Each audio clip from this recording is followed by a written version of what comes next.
बहोरी एक Indian drama है। उत्तर प्रदेश के किसी गांव की कहानी है जहां किसी लड़की का पैदा होना किसी अभिशाप से कम नहीं है। कहानी दिखाती है कि जब गांव में खूबसूरत लड़की ब्याह कराती है तो गांव के मर्द किसी गिद्ध की तरह उस पर नजर गड़ाए हुए हैं, जैसे उनके लिए वो केवल मांस का एक नंगा लूथड़ा हो। कैसे गाँव के रसूखदार लोग उनके साथ सोने की चाह रखते हैं, इसके लिए किसी भी नैतिकता की बखियां उधेड़ सकते हैं। लेकिन इससे पहले कि हम इस कहानी को देखें, अगर आपको मेरा काम पसंद आता है तो वीडियो को लाइक, शेयर और चैनल को सब्सक्राइब जरूर करें। देश के कोने में छोटा सा गांव है। इस गांव में ज्यादातर लोग चौधरी अजमेर सिंह के भट्टे में मजदूरी करते हैं। इसी भट्टे में एक आदमी धनवा भी काम करता है। 45 साल का है और घर में अकेला रहता है। फिलहाल शादी करने का उसका कोई इरादा नहीं है। उसने मान ही लिया है कि वह ताउम्र कुंवारा ही रहेगा, उसे कोई लड़की नहीं मिलेगी। लेकिन गाँव के पुजारी ने उसके लिए एक लड़की ढूंढ निकाली। इस लड़की का नाम है भौरी। लगभग 21-22 साल की है। लोगों का कहना है कि वह बड़ी मनहूस है।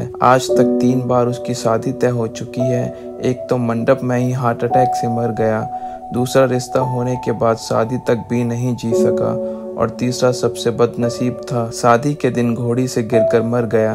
धनवा की शादी में आए 5 लोग कुछ खास हैं। एक चौधरी अजमेर सिंह जो गांव का अकेला रोजगारदाता है। ज्यादातर ग्रामीण उसी के भट्टे में मजदूरी करते हैं।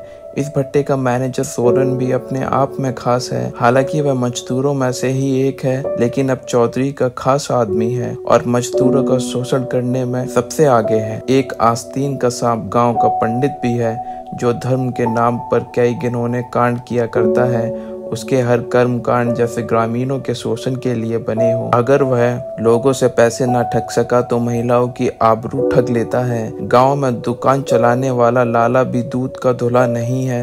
वो उधार तो देता है, लेकिन इसकी वसूली के लिए महिलाओं का शरीर नोचने से भी नहीं चूकता। लेकिन इन सबसे बढ़कर और दुष्ट गांव का डॉक्टर है। ऐसे डॉक्टर भगवान का रूप नहीं हो सकते हैं। धनवा की शादी में चौधरी के 2 छोटे भाई दया और गोपाल भी आए हैं, जो पंडित और अपने बड़े भाई को कोस रहे हैं कि उन्होंने धनवा की शादी एक जवान और खूबसूरत लड़की से की और उनका तो उन्हें कोई ख्याल ही नहीं है। धनवा की पतलून में तो कोई हरकत भी नहीं होती है। वो इतनी सुंदर लड़की का क्या करेगा। चौधरी के भाई गांव के छटे हुए बदमाश हैं। गांव में कोई भी ऐसी लड़की नहीं है जिस पर उन्होंने बुरी नजर न डाली हो। शादी के दिन जब लोग दावत में व्यस्त थे, रात को उन्होंने गाँव की एक मानसिक रूप से पीड़ित लड़की बसंती को जंगल में ले जाकर उसका रेप कर दिया और इस डर से कि वो इस बारे में किसी को न बता दे, उन्होंने उसे मार दिया और नदी में बहा दिया। उन्हें लगा था कि वह हमेशा की तरह बच जाएंगे, लेकिन इस बार बात रेप के साथ मर्डर की भी थी। गांव वालों का मुंह बंद करना काफी मुश्किल था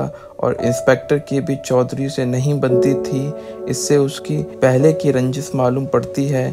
अगले दिन जब चौधरी अपने दोनों भाइयों के कुकर्मों के पक्षपात के लिए उन्हें मंदिर ले गया, थाने के इंस्पेक्टर ने उन्हें मंदिर में ही धर दबोचा और जब चौधरी ने आकर दिखाई तो उसने उसके दोनों भाइयों के सामने उसके गाल पर थप्पड़ जड़ दिया। उसने साफ साफ बोला कि चौधरी, तुम्हारी औकात है तो अपने भाइयों की जमानत करके दिखाओ। हालांकि तब इंस्पेक्टर के पास उनके खिलाफ कोई सबूत नहीं था, लेकिन उसे पता था कि डीएनए की जांच में सब कुछ साफ साफ हो जाएगा।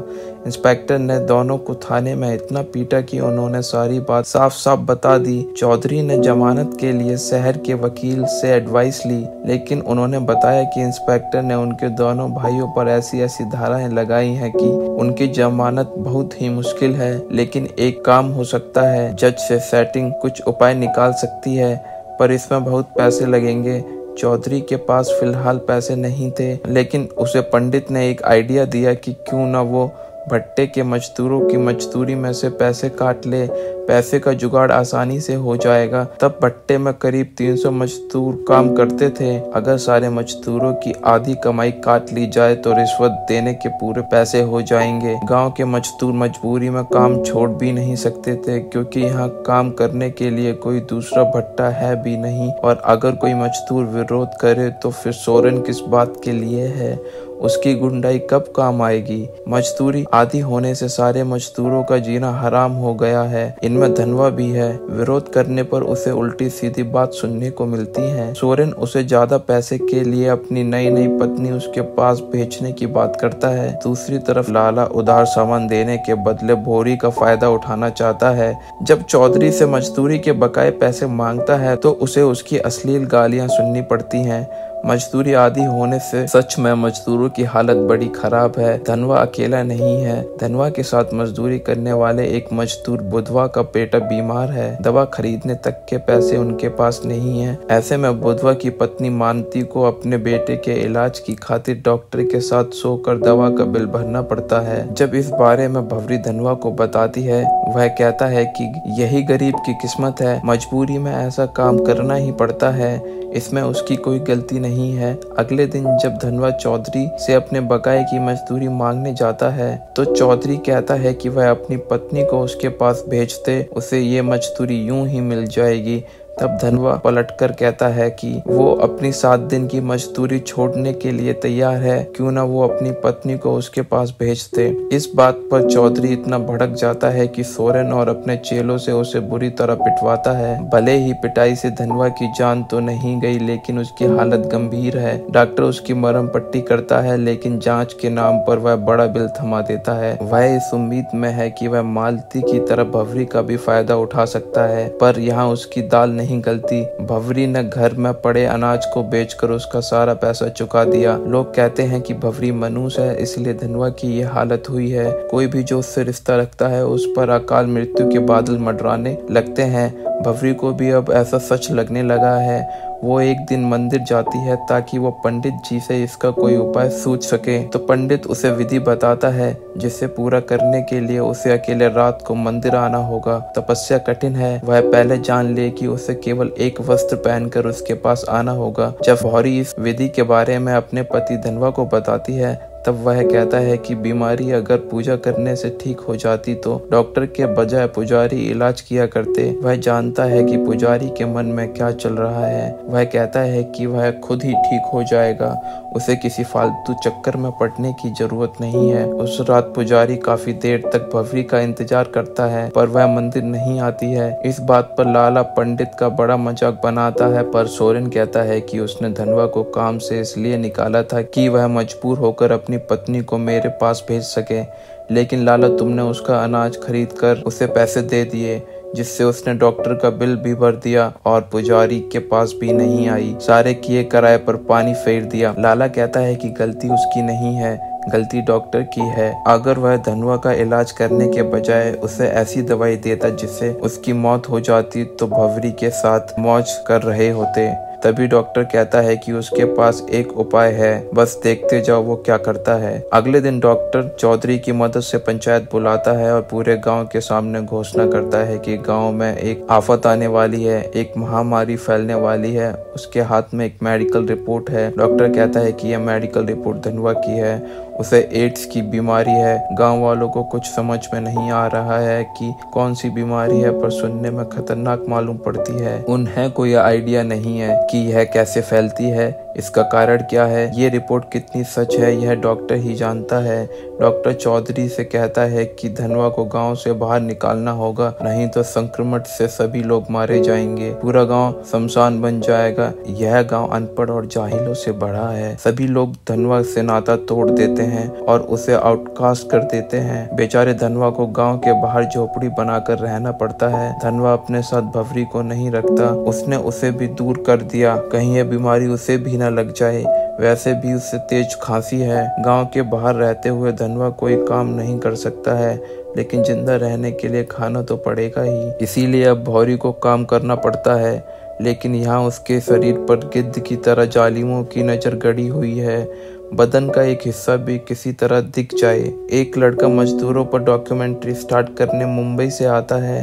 गांव के मजदूरों की स्थिति पर डॉक्यूमेंट्री बना रहा है। गांव की एक महिला लड़के के लिए खाना बनाने और उसके घर की साफ सफाई का काम भौरी को दिला देती है, क्योंकि गांव के भट्टे में गिद्धों की वजह से उसका काम करना मुश्किल हो गया था।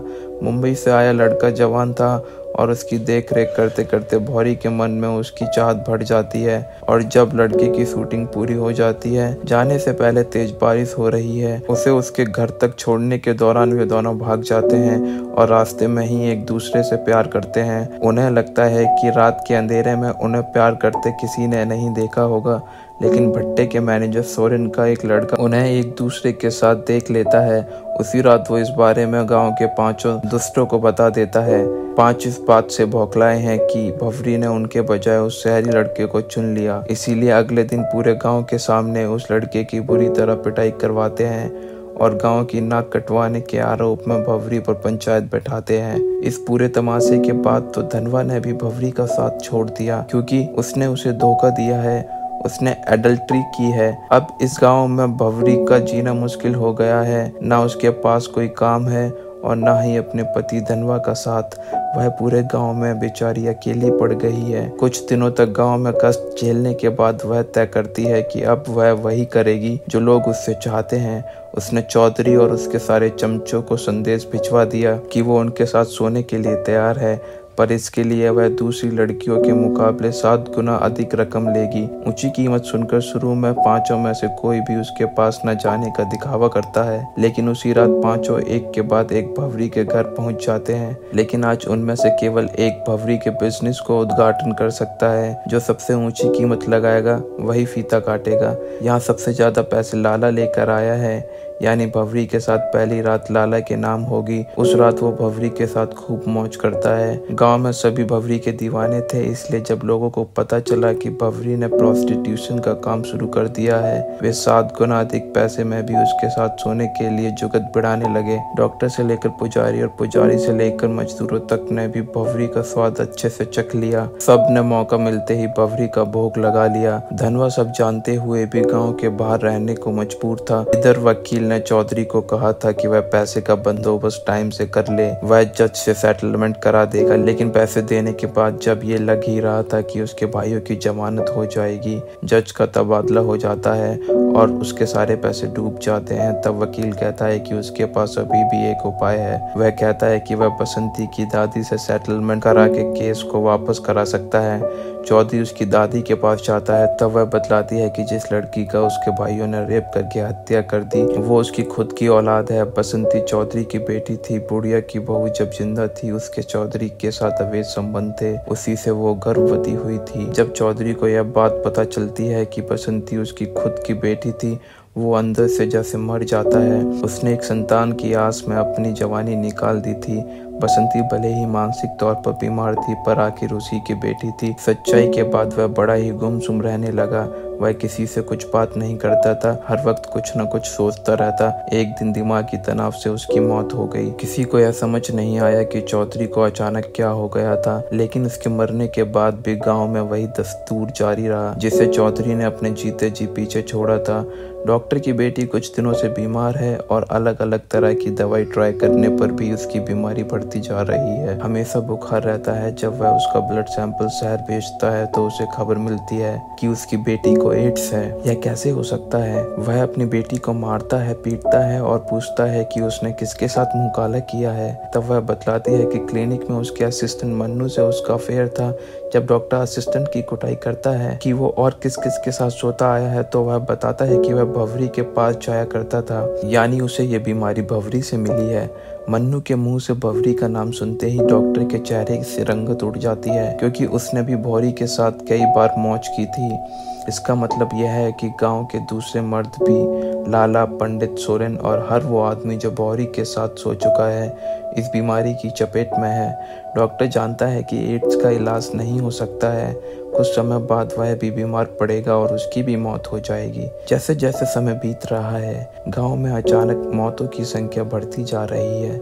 जब मीडिया में यह बात आती है कि गांव में कोई महामारी फैली है, सबके खून की जांच की जाती है। 600 की आबादी में 150 लोगों को एड्स हो चुका है। इनमें औरत और मर्द भी शामिल हैं। जब गांव वालों को यह बात पता चलती है कि उन्हें एड्स है, जो बुरी तरह जान ले लेती है, वे इसके लिए धनवा को दोषी मानते हैं, क्योंकि डॉक्टर ने पहली बार इस बीमारी का नाम तब लिया था जब कुछ साल पहले धनवा बीमार पड़ा था। जब गांव वाले मारते पीटते धनवा को वापस गांव में लाते हैं और उसका खून की जांच की जाती है तो पता चलता है कि यह बीमारी उसे थी ही नहीं, रिपोर्ट फर्जी थी जो उस समय डॉक्टर ने पंचायत के सामने दिखाई थी। असल में भवरी को यह बीमारी धनवा से नहीं बल्कि उस लड़के से हुई थी जो मुंबई से डॉक्यूमेंट्री शूट करना आया था। इसके बाद भवरी से पूरे गांव में फैल गई। जब गांव वालों को पता चलता है कि डॉक्टर ने पंचायत में झूठ कहा था कि धनवा को एड्स है, गांव वालों का गुस्सा डॉक्टर और उसके दोस्तों पर टूट पड़ता है, जो तब गांव वालों को बहका रहे थे। तब पूरा गांव उन पर भेड़ियों की तरह टूट पड़ता है। आज वे लक्कड़ बग्गों का शिकार कर रहे हैं। पुलिस ने भी गांव वालों को छूट दे दी है। उन्होंने मार मार कर डॉक्टर लाला पंडित और सोरेन की हत्या कर दी। लेकिन जब दूसरी तरफ धनवा को पता चलता है कि भवरी भी बीमार है, वो उसके पास जाता है, लेकिन तब तक उसकी भी मौत हो चुकी है। वे भवरी से नाराज तो है, पर अब उसे पूरे सम्मान के साथ अंतिम विदाई देता है। यह पूरी कहानी कर्मा के बारे में है, जिससे कोई भी कभी नहीं बच पाया और जो जैसा करता है वैसा ही भोगता है। भले ही थोड़े समय के लिए लगता है कि दुष्ट ही जीत रहा है, पर उसका भी अंत होता है और वो भी बुरी मौत मारा जाता है। इसी सीख के साथ यह कहानी खत्म हो जाती है। उम्मीद करता हूँ कि आपको मेरा काम पसंद आया होगा। अगर ऐसा है तो वीडियो को लाइक, शेयर और चैनल को सब्सक्राइब जरूर करें। अभी तक बने रहने के लिए शुक्रिया।